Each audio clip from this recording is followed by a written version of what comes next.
जय हिंद दोस्तों, स्वागत है आपके अपने यूट्यूब चैनल BSEB टेक में।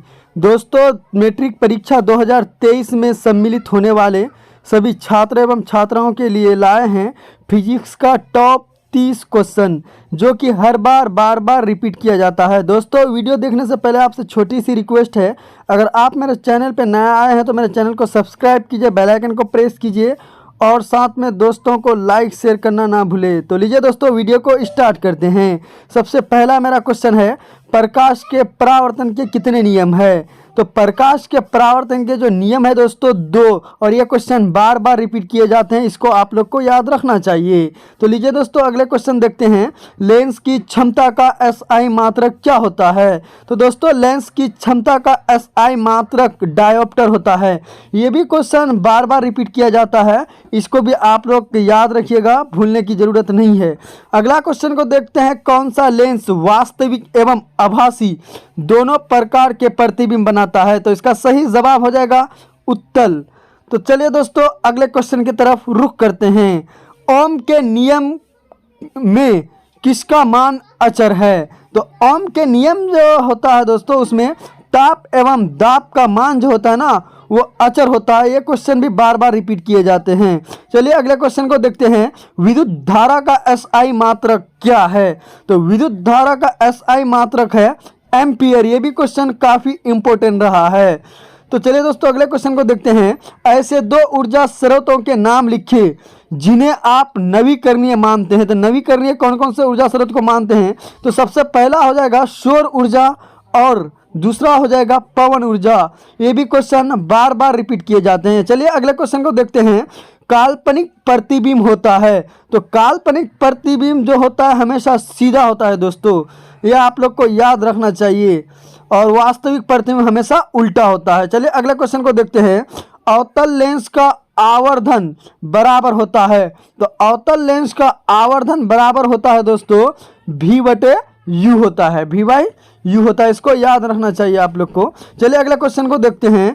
निम्न में से कौन सा पद विद्युत शक्ति को निरूपित नहीं करता है? तो इसका राइट आंसर हो जाएगा V²/R हो जाएगा। चलिए देखते हैं हम लोग अगले क्वेश्चन को। एक विद्युत हीटर की कुंडली का प्रतिरोध 550 हो 220 के स्रोत में से लेने वाले विद्युत धारा का मान होगा। तो इसका सही जवाब हो जाएगा 2.5 एम्पियर। चलिए अगले क्वेश्चन को देखते हैं। निम्नलिखित में कौन जीव द्रव्यमान ऊर्जा स्रोत का उदाहरण है? तो नाभिकीय ऊर्जा जो है दोस्तों, द्रव्यमान स्रोत ऊर्जा का उदाहरण है दोस्तों। चलिए अगले क्वेश्चन को देखते हैं। निम्न में से कौन अर्धचालक नहीं है? तो इसमें से कौन अर्धचालक नहीं है? तो पारा जो है ना, ये अर्धचालक नहीं है। इस क्वेश्चन को आप लोग को याद रखना चाहिए, क्योंकि बार बार रिपीट किए जाते हैं। चलिए अगले क्वेश्चन को देखते हैं। विद्युत बल्ब का तंतु बना होता है। तो विद्युत बल्ब का जो तंतु बना होता है वो टंगस्टन का बना होता है। ये भी क्वेश्चन काफी रिपीट किए हैं फिजिक्स में। चलिए अगले क्वेश्चन को देखते हैं। उत्तल दर्पण के एक उपभोग को लिखें। तो उत्तल दर्पण के एक उपभोग कौन सा है दोस्तों? तो इसका सही जवाब हो जाएगा वाहनों के साइड दर्पण में। तो उत्तल दर्पण का जो यूज किया जाता है ना, वाहनों के साइड वाला जो शीशा रहता है उसी में यूज किया जाता है। स्पष्ट दृष्टि की न्यूनतम दूरी का मान लगभग कितना होता है? तो ये राइट आंसर हो जाएगा इसका 25 सेंटीमीटर। और ये क्वेश्चन बहुत ही ज़्यादा इंपॉर्टेंट है। चलिए अगले क्वेश्चन को देखते हैं। एक लेंस की क्षमता 5D है, ये किस प्रकार का लेंस है? तो इसका जो है सही जवाब हो जाएगा अवतल लेंस से। क्षमता को लिखने में मिस्टेक हुआ है। चलिए देखते हैं अगले क्वेश्चन को हम लोग। विद्युत शक्ति का SI मात्रक क्या है? तो विद्युत शक्ति का SI मात्रक जो होता है दोस्तों, ये काफी इंपॉर्टेंट है, एम्पियर। तो विद्युत शक्ति का SI मात्रक क्या होता है? एम्पियर। चलिए अगले क्वेश्चन की तरफ हम लोग रुख करते हैं। दिष्ट धारा के एक स्रोत का क्या नाम है? लिखें। तो दिष्ट धारा के एक स्रोत का नाम जो है दोस्तों सूर्य। सूर्य जो है ये दिष्ट धारा है, और ये क्वेश्चन काफी इंपॉर्टेंट है। चलिए अगले क्वेश्चन को हम लोग देखते हैं। नाभिकीय संलयन क्या है? तो दोस्तों, नाभिकीय संलयन जो है इसका सही जवाब हो जाएगा, इसको आप लोग गौर से याद रखिएगा, हाइड्रोजन अणु का हीलियम में संलयन। हाइड्रोजन अणु का हीलियम में संलयन। अगले क्वेश्चन को देखते हैं। किसी बिंब का वास्तविक प्रतिबिंब समान आकार का प्राप्त करने हेतु वस्तु को उत्तल लेंस के सामने कहाँ रखेंगे, तो कहाँ पे रखेंगे दोस्तों, फोकस पर रखेंगे। तो ये भी क्वेश्चन काफी इंपॉर्टेंट रहा है फिजिक्स का। चलिए अगले क्वेश्चन को हम लोग देखते हैं। एक अवतल दर्पण की फोकस दूरी 10 सेंटीमीटर है तो उसकी वक्रता त्रिज्या कितना होगा, तो इसका क्या हो जाएगा, 20 सेंटीमीटर हो जाएगा दोस्तों। चलिए अगले क्वेश्चन को हम लोग देखते हैं।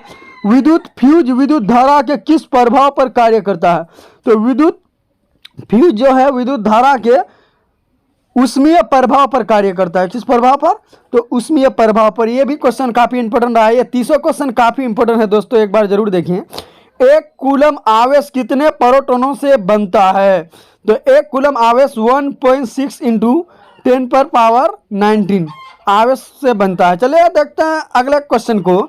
नाभिकीय ऊर्जा प्राप्त करने हेतु आवश्यक है, तो नाभिकीय ऊर्जा प्राप्त करने के लिए हमें क्या आवश्यक है, यूरेनियम आवश्यक है। यूरेनियम हम लोग को आवश्यक है नाभिकीय ऊर्जा प्राप्त करने के लिए। चलिए दोस्तों अगले क्वेश्चन को हम लोग देखते हैं।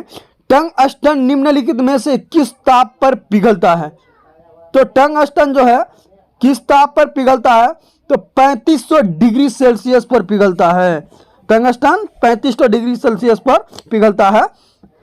निम्न में से कौन सा पदार्थ लेंस के लिए प्रयुक्त नहीं किया जा सकता है, तो कौन सा पदार्थ प्रयुक्त नहीं किया जा सकता है, मिट्टी।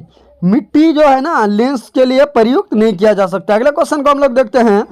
किसी चालक के छोरों के बीच विभवांतर व प्रतिरोध R एवं प्रभावित धारा के बीच संबंध है, तो R = V/I। ये क्वेश्चन बहुत ही इंपॉर्टेंट रहा है, इसको आप लोग याद रखिएगा क्योंकि बार बार रिपीट किए जाते हैं।